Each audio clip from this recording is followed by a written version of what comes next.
Social media पर channel Mahalakshmi की ओर से आपके पास घड़ी बजाइए 8 जैसे करते हैं आज की शुरुआत कुछ खास बात के साथ। बस पहले 2014 की करते हैं। 14 की बात थी, देख रहे हैं पब्लिक देख रही है। काश आप 20 में होते। बस कल की शाम की तो बात है, नज़ारे आपको भी देखकर चांद दिन में दिख जाते। ऐसी लगभग गजब की बात थी। हाँ, 2014 की बात थी। मुनियों सुधा गए थे ना, बस वही थे। एक पाषाण को देख रहे थे और पाषाण को देखते हुए जैसे ही छू कर उन्होंने अनुभव की, कहा ये तो बहुत चमत्कारी पाषाण है और गजब का होगा। और जानते हो उसी से फिर बनी थी यह प्रतिमा। नरसिया जी कोटा की बात कर रहे हैं। जी हाँ, राजस्थान की बात कर रहे हैं। हुकुमचंद काका जी है ना, कल की घटना है, बस शाम की तो बात है। हुकुमचंद काका ने बताया जैसे निर्माण कार्य चल रहा है वहाँ। जैसे ही फर्स्ट फ्लोर पर पहुंचे उनकी आंखें अटक गई, खटक गई। कहते हैं जैसे देखते देखते रुक गई, पलक भी झपकने को। जैसे उसने मना कर दिया, 1 सेकंड रुक जाओ, जरा सामने देख तो लो। यह देखा उन्होंने। देख रहे हैं आप, 19 जनवरी शाम 5 बजे के लगभग थे। उन्होंने देखा कि सामने से इस पर अपने आप धारा गिर रही है।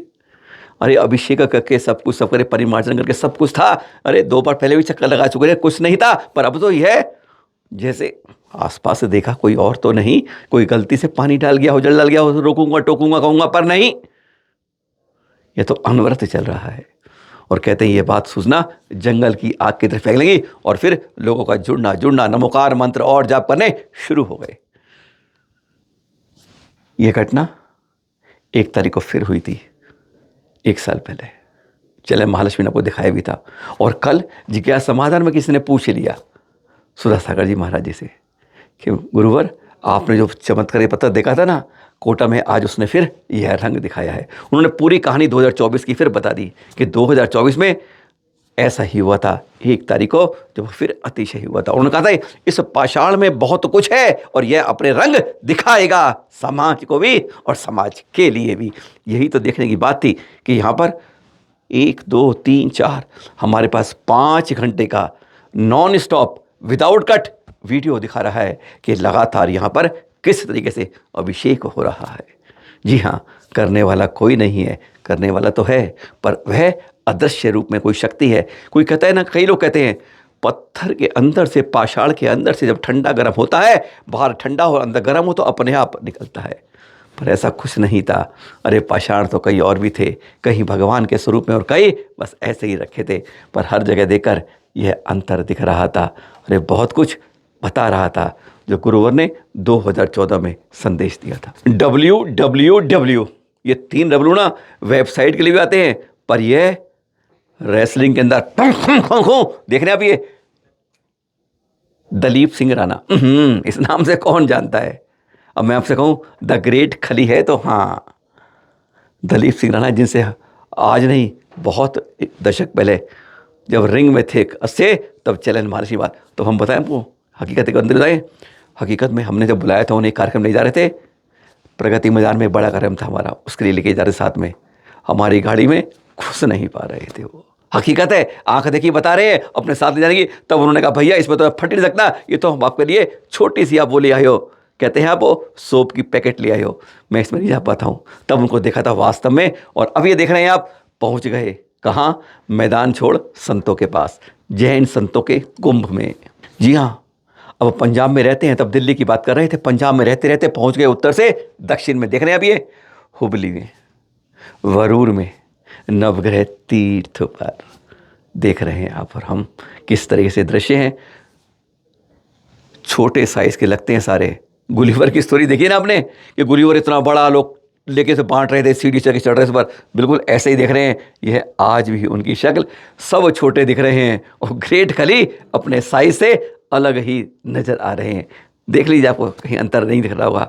पर हाँ, यहाँ आके जब उन्होंने देखा, कहते हैं मैंने सोचा भी नहीं था कि ऐसा होगा। 2-4 संत होंगे, क्योंकि आचार्य जी गोवर्धन जी ने 2-3 महीने पहले बताया था कि हमने संपर्क किया और उन्हें बुलाया है, ये बताया था। भूल गए थे खली। उसके बाद फिर याद रहा, ओ मुझे तो आना था। कहा 2-4 संत होंगे, 5-10 हज़ार 100 लोग होंगे, उसमें जाना होगा। लेकिन जब उन्होंने यहाँ देखा है तो उनके मुंह से निकला, एक तो प्रयागराज में कुंभ चल रहा है, और अगर जैन संतों का और कार्यक्रम देखोगे तो यहाँ भी एक कुंभ चल रहा है। दीदार करते जैन संतों का, वह देख के इतना आनंदित हो रहे थे कि मुंह से शब्द निकल नहीं पा रहे थे। कृतज्ञ हो गए थे। कहते ऐसे कार्यक्रम में आके गदगद हो गया, जिस कार्य में जाना था वो तो बंद कर दिया, पर आपके यहाँ आया हूँ। यह सब उन्होंने अपने मुख से कहा। क्या क्या कहा? जब आचार्य श्री गुरुदेव जी ने कहा, कुछ लोग परिचय नाम के मोहताज नहीं होते हैं, जिनकी शक्ल ही बता देती है अपने ही अंदाज से। उन्होंने कहा कि मैं कोई राजनेता नहीं हूँ। खली ने कहा, मैं राजनेता नहीं हूँ, मैं कोई और बड़े नहीं हूँ, मैं तो एक छोटा सा रेसलर हूँ समाज के अंदर। मैं देश के लिए लड़ता हूँ, देश का झंडा ऊंचा करता हूँ। बहुत अच्छी बात थी, सुनिए जरा नॉन स्टॉप 5 मिनट। अली साहब का परिचय देने की आवश्यकता नहीं है। वो जहाँ, क्योंकि WWE में विश्व में चैंपियन रहे हैं, और जिनका खली बोलते ही हजारों लाखों फोटो मिल जाएंगे। इन्हें किसी परिचय की आवश्यकता नहीं, पर वो मात्र मेरे एक फोन पर पंजाब से दौड़ के आए, इसलिए मैं नवग्रह तीर्थ के तरफ से उनको बहुत बहुत साधुवाद और आशीर्वाद प्रदान करता हूँ। और अपनी भाषण शुरू करें। मोनी जी महाराज की, मोनी जी महाराज की। देखो दोस्तों, मैं आज पहली बार यहाँ पर आया हूँ और महाराज जी ने मेरे को बताया था कि भी ऐसे ऐसे हम प्रोग्राम करा रहे हैं, तो मेरे को कोई भी अंदाजा नहीं था कि क्या प्रोग्राम है, कैसा है।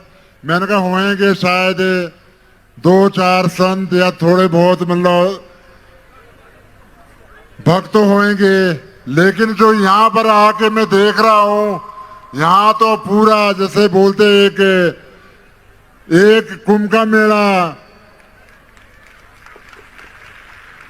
प्रयास पे चल रहा है, और ये दूसरा कुंभ का मेला यहाँ पर खड़ा किया है महाराज जी ने उबड़ी में। मैं अपने आप को बड़ा एक भाग्यशाली समझता हूँ कि ऐसे संतों के मेरे से दर्शन हुए, दर्शन करने का मौका मिला।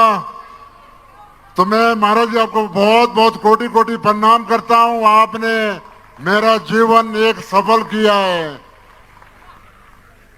देखो, हम सभी लोगों को पता है कि हम रेसलर है, ना हम पॉलिटिशियन है, ना हम कोई राजनेता है ऐसे कोई। हम बहुत सिंपल से एक रेसलर है, भारत के लिए लड़े हैं। भारत का जो एक झंडा है ऊपर किया है, और वो सिर्फ और सिर्फ होता है आप लोगों की और महापुरुषों की आशीर्वाद से। ऐसे अगर चाहे कोई तो कुछ नहीं कर सकता जब तक परमात्मा का और संतों का आशीर्वाद ना हो, तो कुछ भी नहीं बंदा कर सकता। महाराज जी ने एक फोन किया कि भी आपने आना है, और ऐसे से हम प्रोग्राम कर रहे हैं यहाँ पर। और वो भी आज आई थिंक काफी पहले मेरे दिमाग से निकल गया था। महाराज जी का फिर फोन आया था कल भी, कहाँ है भाई। मैंने कहा सॉरी महाराज जी, गलती होगी, मैं कहीं और प्रोग्राम पे जा रहा था, कहीं उधर से गाड़ी मोड़ के मैं इधर को आ गया। मैं सीधी फ्लाइट पकड़ी।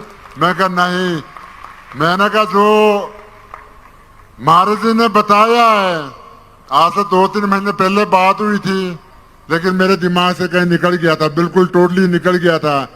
तो मैं कहीं प्रोग्राम पे कोई जा रहा था, मैंने कहा नहीं सब छोड़ो। मैंने कहा महाराज जी को नहीं, मैं मतलब महाराज जी के दर्शन करने बहुत जरूरी है। लाइफ पे बहुत काम करने, आगे भी अगर आगे बढ़ना है तो विदाउट महाराज जी के आशीर्वाद से कुछ भी नहीं होता। तो मैंने कहा ये लाइफ है, ये ऐसे ही चलती रहनी है। हम हर रोज काम करते, हर रोज प्रोग्राम करते, हर रोज हम फैमिली के लिए, अपने यार दोस्त, स्टेटस के बनाने के लिए दौड़ते रहते हैं, काम मेहनत करते रहते हैं। लेकिन जो सच्ची भक्ति है यही है कि महाराज जी से मार्गदर्शन लो, और जो कोई रुके हुए काम है वो भी सफल हो जाते हैं। जिन्होंने अपना तन मन धन परिवार सब कुछ त्यागा है एक राष्ट्र के लिए कि भी हमारा राष्ट्र का झंडा ऊंचा होना चाहिए, और ये दिन रात तपस्या करते रहते हैं। जब तपस्या करते हैं तभी मतलब हम लोग एक भारत चलता है। आप देखते हैं भारत पे ऐसे कोई भी कानून की कोई आप देखते हैं कि भारत पे कोई कानून लागू नहीं होता। अगर भारत चल रहा है इन्हें ऋषि मुनियों के कारण चल रहा है, परमात्मा के कारण चल रहा है, देवी देवते के कारण चल रहा है। तो अदरवाइज जितनी पॉपुलेशन यहाँ पर हिंदुस्तान में है शायद ही कहीं किसी देश पे होंगी, पर लेकिन जो यहाँ पर है परमात्मा का जो एक संत परमात्मा का वास है, संतों का एक आशीर्वाद है, इसलिए भारत चल रहा है। सो मैं यहाँ पर आके बहुत धन्य हुआ हूँ महाराज जी। बहुत बहुत कोटि कोटि प्रणाम सारे संतों को। आप लोगों ने मेरे को यहाँ पर बुलाया, मेरे को कोई शब्द नहीं है बताने के लिए। वरूर में पंच कल्याण का कहते हैं पार्ट 1 पिक्चर का ख़त्म हो गया। यानी 405 फुट ऊंचे विशाल मेरू का सुमेरु का महापंचकिरणक संतों के गणधराचार्य कुंद सागर जी के परम निर्देशन में समापन। महावस्थाभिषेक की तैयारी हो रही है 61 फुट के पारस प्रभु के यहाँ पर। गजब का एक बनाया है एक मानचित्र, पूरे विश्व के ऊपर जैन धर्म की संस्कृति को उजागर किया है। आकर देखिएगा तो कहेंगे आप सचमुच गदगद होंगे। कोई ऐसी चीज़ जो दुनिया में भी जैन समाज की चीज़ को धरोहर को पहुंचा देती है, तो वरूर के सुमेरु की याद यूं ही आ जाती है। कल चैनल माचवे टीम पहुंची थी, देख रहे हैं आचार्य अतिवीर जी, 30 क्षेत्र कमेटी के लोग, प्रदेशाध्यक्ष यूपी उत्तराखंड के जवाहर जी और मीनू जी दोनों पहुंचे थे चर्चा करने के लिए कि किस तरीके से दिल्ली के अंदर 30 क्षेत्र कमेटी को जोड़कर उस जगह पहुंचाया जाए जो उसकी एक पहचान बनती है। बहुत चर्चाएं हुई हैं, वह अभी बताने की ज़रूरत नहीं है, खुलासा होगा।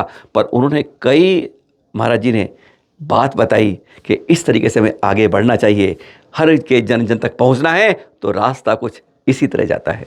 फिर मिलेंगे आपके साथ कुछ इसी रास्तों के साथ। सादर जय जिनेंद्र।